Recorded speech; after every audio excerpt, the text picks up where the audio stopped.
Hello, everyone. Welcome back to my YouTube channel. Let me tell you, my heart is just heavy thinking about what is happening with Curtis Ashford right now. Seeing a strong, proud man like Curtis handed a 10-year prison sentence is a bitter pill to swallow. He was convicted for assaulting Isaiah Gannon, and while the law says he might be up for parole in 2 years behind bars can feel like an absolute eternity. I can only imagine the cold, harsh reality of that prison cell closing in on him, stripping away the life he worked so hard to build. Curtis has always been a fighter, a man who stands tall for his family, but this situation has completely knocked the wind out of his sails. It is downright tragic to see him locked away, separated from the people who need him the most. When you really sit back and think about it, the emotional toll on a family when a loved one is sent away is just unimaginable. Curtis is not just losing his freedom, he is losing precious time. He is missing out on the everyday moments, the simple joys of waking up in his own bed, and the warmth of his community. I firmly believe that this kind of isolation changes a person. It hardens the spirit. And for someone as deeply rooted in Port Charles as Curtis, being cut off from his loved ones is a punishment far worse than the concrete walls surrounding him. It makes me wonder how he is holding up in there, battling his own demons and the crushing weight of regret over how things spiraled so wildly out of control. Now, let us turn our attention to Jordan Ashford, because Lord have mercy, that poor woman is carrying the weight of the world on her shoulders. Jordan had every intention of standing by her man. She made a silent vow to wait for Curtis, to hold down the fort, and to eventually rebuild their life together once this nightmare was over. But intentions, no matter how pure, often crumble when faced with the harsh, lonely reality of a quiet, empty house. I know from my own life experience that loneliness is a quiet thief. It sneaks up on you during the long, dark nights when the house is too still, stealing your resolve and replacing it with an aching need for comfort. Jordan is a fiercely independent and strong woman, a former police commissioner who is used to handling crises, but matters of the heart are a whole different ballgame. She is facing years of waking up alone, pouring coffee for one, and going to bed with nothing but her own thoughts for company. That kind of profound isolation can make even the strongest person crave a shoulder to lean on. I just cannot help but feel a deep wave of sympathy for her. She is caught in this agonizing limbo, tethered to a man who is locked away, while the vibrant world of Port Charles continues to spin without them. It is a recipe for heartbreak, and you can just feel the emotional storm brewing on her horizon. But hold on to your hats, because the plot thickens in a way that left me absolutely speechless. We all know that the catalyst for this entire disaster was a horrific hit-and-run accident. Curtis, bless his heart, was so consumed by protective rage that he blindly accused Dr. Isaiah Gannon of being the culprit. He provoked Isaiah, escalated the situation, and ultimately ruined his own life over a completely false assumption. The truth, which is bound to come spilling out sooner rather than later, is that Brooklyn Quartermain was the one behind the wheel. Yes, you heard that right. Brooklyn accidentally drove away from the scene and has been hiding this massive, destructive secret this entire time. When I think about the sheer magnitude of Brooklyn's deception, it makes my blood boil just a little bit. She let an innocent man take the blame, and she let Curtis throw his life away over a misunderstanding that she could have cleared up with one honest confession. The ripple effect of her silence is absolutely devastating. It is like a line of dominoes falling, crushing everyone in its path. Once this truth comes to light, it is going to send shockwaves through the entire town. I can already picture the absolute devastation on Jordan's face when she realizes that Curtis destroyed his life and their future over a lie.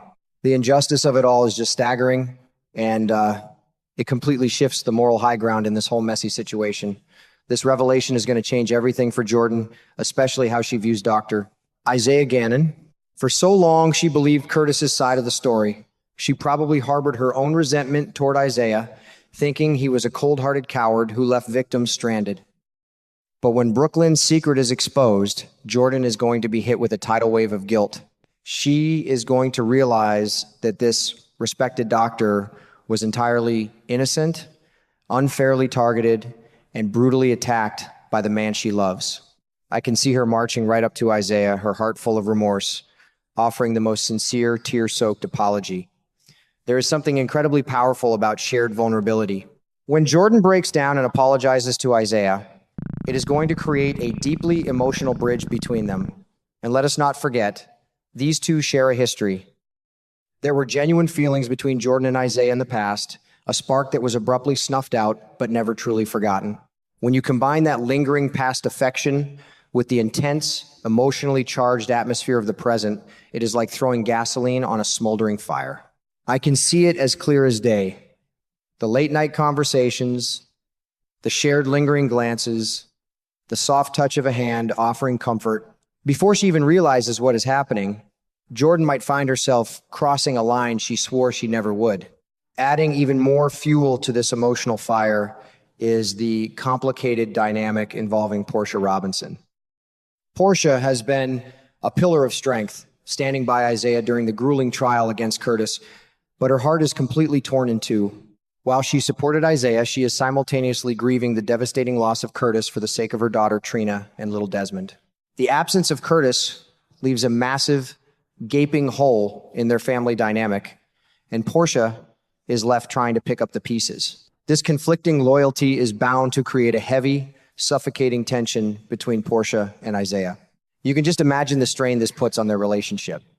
Every time Isaiah looks at Portia, he might see a woman who still mourns the man who assaulted him. Every time Portia looks at Isaiah, she might be reminded of the reason her family is fractured. This kind of underlying resentment is a slow poison. As Portia and Isaiah drift apart, lost in their own grief and frustration, Isaiah is going to need a safe harbor. And who better to provide that comfort than a newly sympathetic, deeply apologetic Jordan?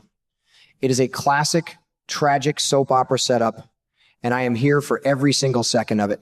The emotional entanglement is so thick, you could cut it with a knife. And just when you think the situation could not possibly get any more tangled, we have the lingering hope of Curtis's legal appeal. Now, the brilliant lawyer, Martin Gray, is not exactly painting a rosy picture for anyone involved. He has made it abundantly clear that the chances of overturning this conviction are slim to none, especially with the current evidence on the table. But we all know exactly how things work in a town like Port Charles. A hidden legal loophole, a sudden tearful confession from a guilt-ridden Brooklyn, or just a stroke of pure, unadulterated luck could spring Curtis from that cold prison cell much sooner than anyone anticipates. It is the ultimate ticking time bomb, hanging right over Jordan and Isaiah's heads, threatening to blow their entire world apart at a moment's notice. Imagine the sheer, unadulterated drama if Curtis manages to win his appeal and walk out of those prison doors early, only to return home and find that the woman he loves has found comfort in the arms of the very man he was sent to prison for assaulting. Oh, honey. The fallout would be absolutely biblical, the kind of scandal that people in town would whisper about for decades. It is the kind of heart-wrenching, edge-of-your-seat storytelling that keeps us coming back year after year, completely invested in these beautiful, flawed characters. I am just holding my breath, waiting to see if Jordan will succumb to the overwhelming loneliness and let Isaiah become her unexpected lover, or if she will somehow find the inner strength to hold on and wait for Curtis. Either way, the emotional wreckage is going to be spectacularly devastating, and I cannot wait to watch every single second of it unfold right before our eyes.